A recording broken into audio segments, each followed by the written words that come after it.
Welcome. Welcome to ME351 Engineering Thermodynamics. In these 6 weeks, we are going to cover a whole semester's worth of material. It is not going to be an easy task for you or for me, but we have both signed up for it. So let's cooperate and get started. In the beginning, things may look confusing, but if you get started immediately, things will fall in place. So let me just start first with the websites that you could be familiar with. First of all, everyone knows about Blackboard, but if you go to Blackboard, you'll find there is only one document there called Read Me First. And your goal would be to read this document as thoroughly as you can and get to a website called Class TA and log in there. All the instructions are here. So if you go to the Class TA website, classta.net, you can create an account by signing up. It's a very standard web account. You'll receive an email telling your password, and then you log in. So I already created an account as a fictitious student. So I log in in this account. Well, as soon as you log in, I already joined a class here. That's why you can see the icon ME350 Summer 17. But to join this ME351 class, you'll need the add code, which is given in your README first document. So I'm doing a Control C, coming back to Class TA, clicking on the new class icon, and then entering the code, class code here. And then when I check the class roster, your name should be in the Class TA roster. It will show up here. If it doesn't, then please send me an email immediately. Even though your name is registered in SDSU web portal, it doesn't mean Class TA has picked up your name necessarily. So please send me an email so that I can enter your name in Class TA, and then confirm your name here, and you can see the new icon appearing, ME351 Summer 17. And from that moment, you never have to go back to Blackboard. So let me just walk you through this particular class right now. So as soon as you open this icon, you will see a few more icons. And the most important part is the shared files. If you go inside this directory, you will find the README first document that you saw in Blackboard. In fact, at the bottom of this, you will see this particular video that I'm just now recording, and it has a lot of things that you got to really go through thoroughly, at least once. The syllabus, of course, will tell you the details of what this class is about, what book to follow, etc., how you'll be graded, and then you'll notice that the homework is already up there. So you can, of course, the assignments will be, the first one is due on July 12. Of course, the assignments might change a little bit. Again, at the bottom of the homework, you will find a little video explaining how homework is submitted, etc. But please read this document thoroughly again. You'll be taking a lot of online quizzes. Again, the quiz instructions are here, very straightforward. And if you have any question, I'll soon show you how to ask a question online. Another video on how to understand your grade, but I'll walk you through it right now a little bit. And then finally, lectures, where all the recorded lectures will be placed. But as you can see, the first one, the tools module, if you just open the tools module, there are several short videos. For instance, even one includes how to create a Class TA account or test account, etc. So go through them as you find necessary. Clicking the back button takes you back to the main modules, and one by one I'll be posting different modules. So module 0 is really where things starts. Module 0 is mostly about the background you need from ME350. And again, if you click the show hide button, it comes up with the review of chapter 2, chapter 5 and 3 that you need to get started with internal combustion engine.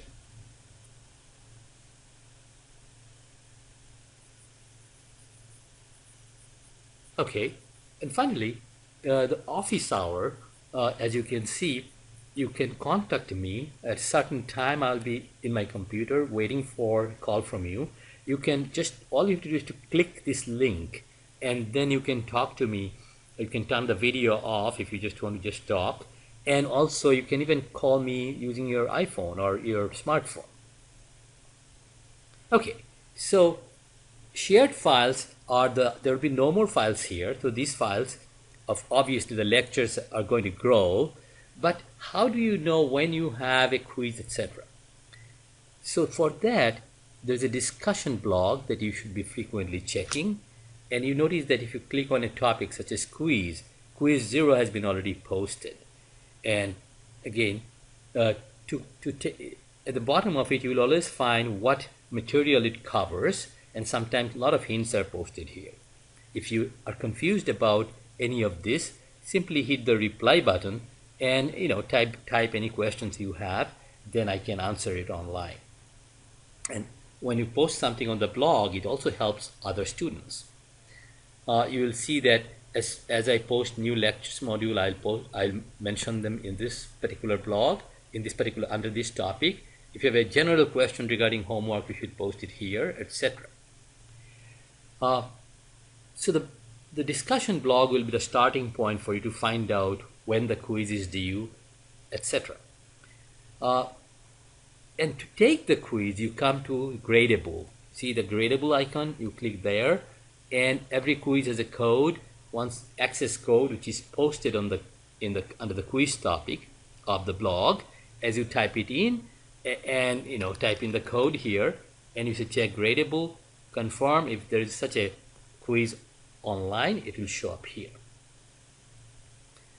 But another way to check if there is a quiz on is to click on My Grade, and if there is any quiz on, you will find the quiz icon. I'm sorry, a quiz 0 in this case is already posted. The color is green. When the quiz is over, this color will turn blue. And as you move the pointer, you can see the details about the quiz appear right here on this ribbon, that exactly what is the time window. Once the quiz is over, your score will appear in this box, and all the stats about this quiz will appear here. Another way to know, you can also open the calendar and see when is what is due when. So there are many different ways you can keep tab of what is due and at what time. There is no excuse for you not to be sure about when a quiz is due. I have students who will confuse even 8 a.m. with 8 p.m. So please make sure you don't miss the quiz window. It will make or break your grade. Just to show how to use the My Grade more effectively, I'll take you to a class that is already, I'll take you to a class which is already over, and as a fictitious student, I can take a look at my grade. And when you click, say for instance, on a particular quiz, your score, you will see that your answer as well as my solution will show up here, how I solved the problem. You can also do several things there, not just looking at what you have done. If you just click on the quiz header, quiz 0 for instance, you can see a histogram. Notice that it was such a simple quiz that most students got an almost perfect score. This is a histogram, so these are different buckets. So students who got full score between 85 and 100, 45 students got such scores. So if you're in that bucket, you're getting an A for this particular class at that point. But obviously, as more quizzes and homework accumulates, the total score, if you click on total, you will see everybody's not on the top bracket. So your grade will be finally determined by the bell curve. So it is not necessary that you got 70%, therefore you deserve a B. No, look at this. The distribution determines your grade. So your goal should be always be on the first bucket as much as possible. Then you're guaranteed an A. Doesn't matter what's your total score. You will also find that every gradable has a weight, so that you should understand what is its value compared to the how much its contribution to the total score is. Ultimately, the total score will be 100, and in this case, for instance, final stands for 32.5, quiz 7 for 12 points, etc. But the maximum possible points could be much higher in each of the gradable. Then based on that, a weighted total goes towards your total. Again, try to understand that. Several students always write to me that something is wrong with that. Nothing is wrong with that. So if you go through carefully how homeworks and quizzes are weighted, you will understand to put relative value on each different gradable. All right. Now let's go to another website you're going to use a lot, which is called thermofluids.net. Again, you can create an account in minutes, but to access this from outside the campus, you have to subscribe, which is about $5 for a semester. So I'm going to log in with an account to show you how we are going to use this site.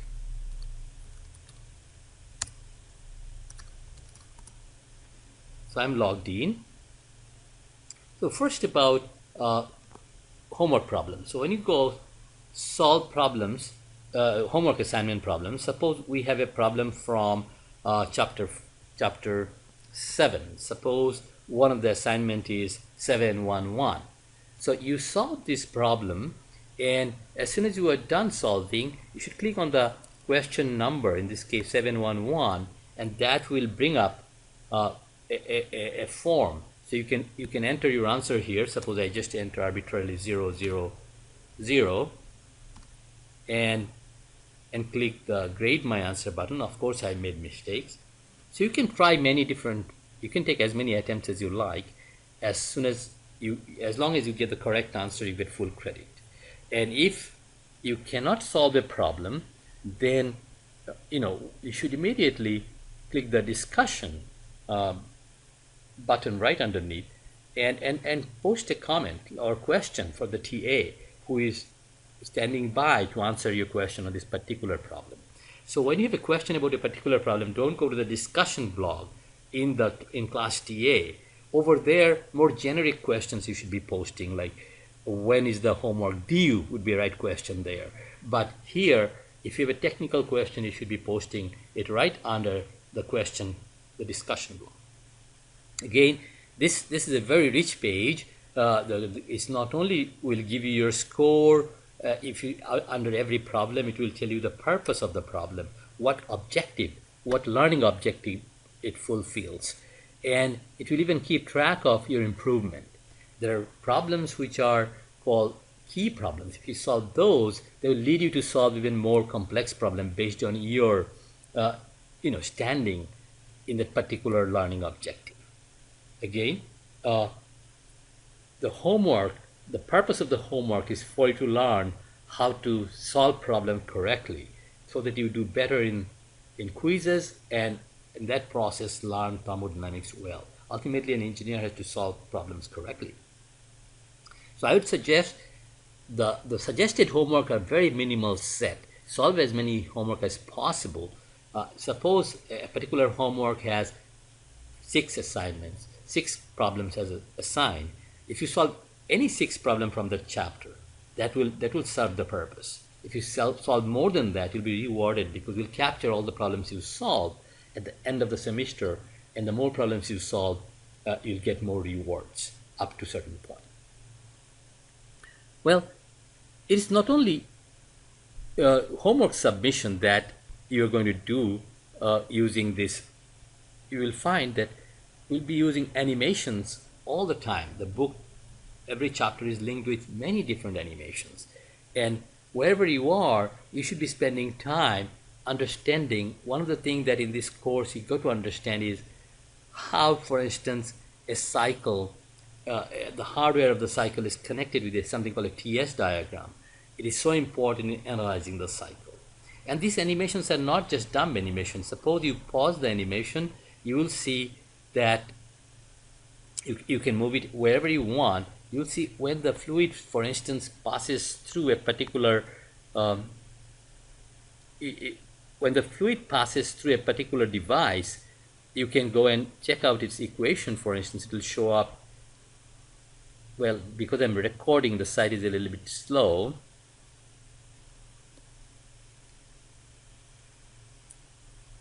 Let me try now. Yes, as you can see, if I move the pointer there, so now I'm in the combustion chamber, you can see the constant pressure heat addition equation is shown here.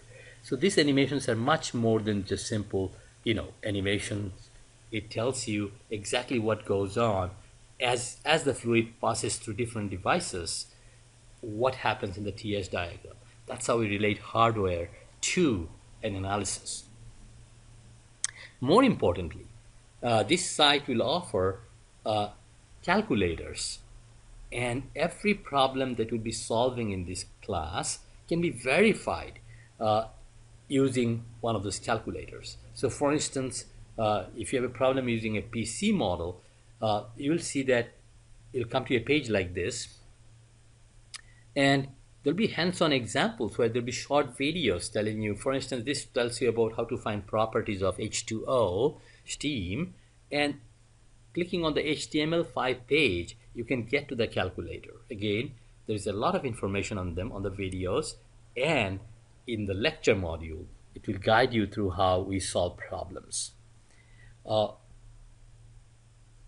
So when you solve a problem, how should you go about it? Always remember, when you solve a problem manually, try to verify this using one of these test apps so that you're 100% confident about the result. And that way you'll score very high in every quiz, and by the time final comes, a good grade is almost guaranteed. So please don't waste any time. As I told you already, there is a quiz online, and I want you to do well from the very start. And what is this? It contains, if you go to ME351 discussion blog, the quiz 0 that has been posted, it's about how to find, about potential energy formula. So nothing can be simpler than that. You don't want to miss out on this simple quiz. So please don't wait until the deadline. I'd go take the quiz right away. And by the way, when you take the quiz early, you get some bonus points. So please, I would say, don't waste any time. Go and get started. And let's have a great semester of learning.